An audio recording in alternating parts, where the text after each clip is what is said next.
Ya pemirsa, sejumlah informasi akan menjadi sentimen untuk indeks harga saham gabungan di awal pekan ini. Mulai dari ketidakpastian politik yang terjadi di Timur Tengah, begitu ya, konflik yang melambungkan harga minyak dan juga beberapa data seperti non-farm payroll dari Amerika Serikat.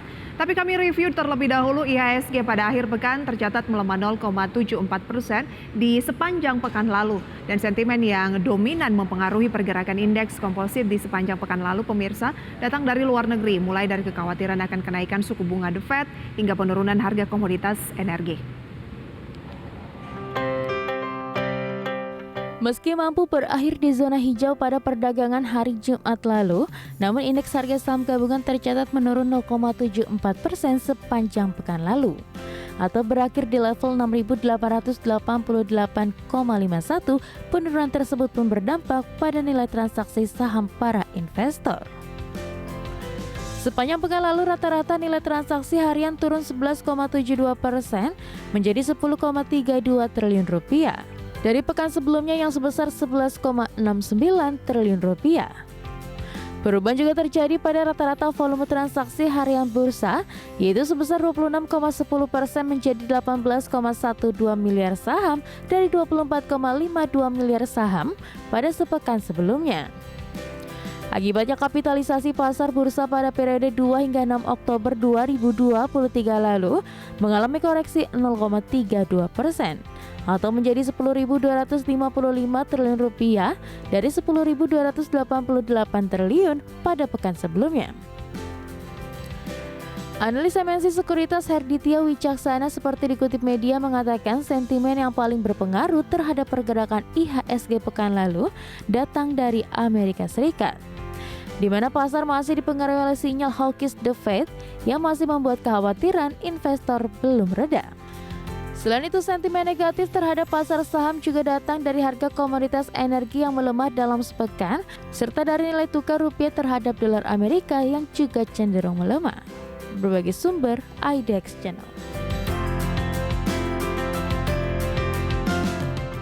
Ya, di awal pekan ini pemirsa akan diwarnai dengan beberapa hari libur nasional dari sejumlah negara. Dimulai dari libur hari Hangul di Korea Selatan, libur hari olahraga nasional Jepang, kemudian dari dalam negeri ada kepercayaan konsumen Indonesia di bulan September.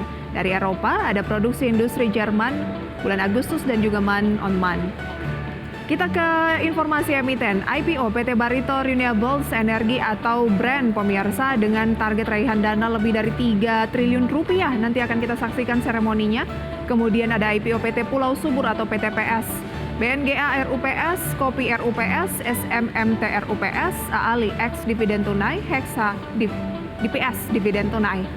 Dan berikut pemirsa, kami sampaikan bursa Asia pada pagi hari ini cenderung sepi begitu ya. Karena hanya Straits Times yang buka ini turun 0,53%, Nikkei, Kospi, Hang Seng masih tutup ya. Dan berikut pemirsa kami hadirkan rekomendasi saham pilihan dari Muhammad Nafan Aji Gusta yang akan menjadi narasumber kita pagi hari ini. Adaro direkomendasikan akumulatif buy, Akra juga demikian, BBTN dan juga ESA. Nanti akan kita bahas langsung saja. Kita akan sapa narasumber kita pada pagi hari ini di awal pekan. Ada Bapak Muhammad Nafan Aji Gusta Utama, Senior Investment Information Mirai Aset Sekuritas Indonesia. Selamat pagi Pak Nafan. Investor dan stake. Pak Nafan, selamat pagi. Selamat pagi Mbak Prisa. Oke, selamat pagi Mas Nafan. Langsung kita ke sentimen. Kebanyakan ini adalah ya didrive oleh eksternal gitu ya. Konflik antara Hamas dengan Israel yang kembali memanas begitu ya, melambungkan harga minyak. Sejauh mana ini akan menjadi perhatian dari investor global, khususnya juga akan berdampak pada indeks harga saham gabungan di awal pekan ini? Oke, ini kan yang menjadi permasalahan adalah terkait dengan konflik yang terjadi di kawasan Timur Tengah ya, khususnya antara Israel versus Hamas ya. Jadi biasanya kalau misalkan terjadi konflik di kawasan tersebut, itu tentunya akan membuat harga minyak dunia akan mengalami kenaikan ya. Bahkan saat ini sudah secara signifikan ya, misalnya dari WTI maupun juga Brent ini kan mengalami penguatan di 4% antara ada terbatasnya faktor supply maupun juga distribusi jalur minyak ya dari Timur Tengah ke kawasan global begitu. Jadi nanti kalau misalkan jika jika kenaikan harga minyak itu terus terjadi, nanti yang dikhawatirkan adalah terkait dengan kenaikan inflasi ya, khususnya yang terjadi di Amerika Serikat.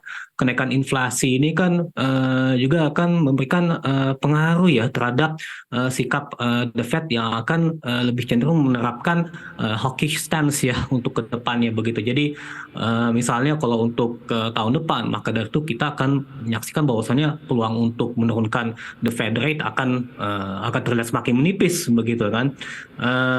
Dan bahkan kalau misalnya jika untuk tahun ini misalnya bulan November ini kan juga akan ada meeting dari FOMC ya. Ini meeting penting ya dalam rangka penetapan Fed rate ya, dan tentunya juga kalau misalkan kita melihat pada data US Consumer Price Index yang angka dirilis pada minggu ini tentunya ya, ini juga akan menjadi sinyal Pak.